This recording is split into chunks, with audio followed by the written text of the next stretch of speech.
I think what's most interesting about the 3D is really the feel for the road itself. In previous versions you had pretty much a straight road. You went up and down, you sort of could turn back and forth. But you controlled the bike through its sort of degree of lean and steering. But your interaction with the road was not nearly as in-depth as you're going to feel in a 3D road, where you're going to feel the banking of the turn a lot more. The degree that we can create a very sharp turn is much more dramatic than we were able to pull off before.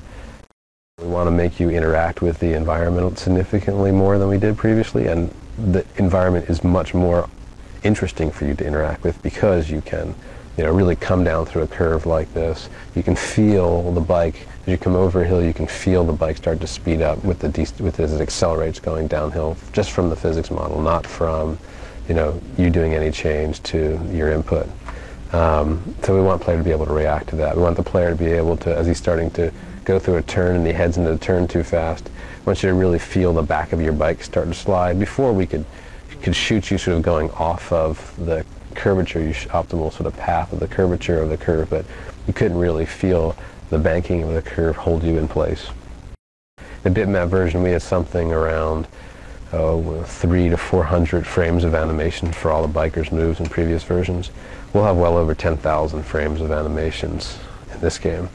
And with that number of discrete sort of concept of frames, there's so little difference that the movement looks so much smoother and so much more lifelike. And I think that the player's reaction with the biker is going to be a lot more real, because he's going to feel more real to the player. When he's sitting on his bike just cruising, you'll see bikers fidgeting and moving around. You'll see them turn around and look at one another. You'll be able to look from side to side.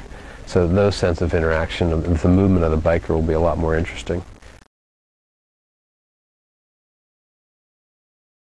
In 3D, there are lots of things that are expected of the engine that are not there in 2D.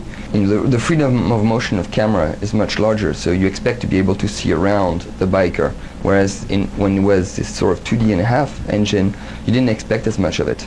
You need to be able to show the panorama around. You need to be able to see a biker from different angles. You need to have the model of the bike that also contained the front of the bike, whereas before it was just a view from behind.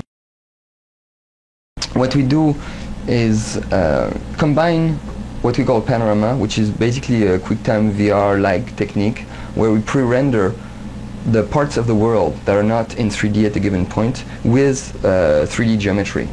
So in effect, the potato chip you're flying onto is much smaller than it would be in a regular 3D game, but it's completed by an image that gets updated every time you travel 50 meters, you get a new picture that contains a 360-degree view of the world that is not in 3D.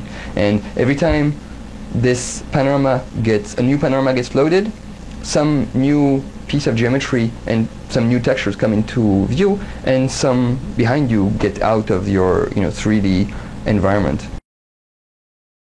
There's two separate things we're streaming, the digital music as well as the game.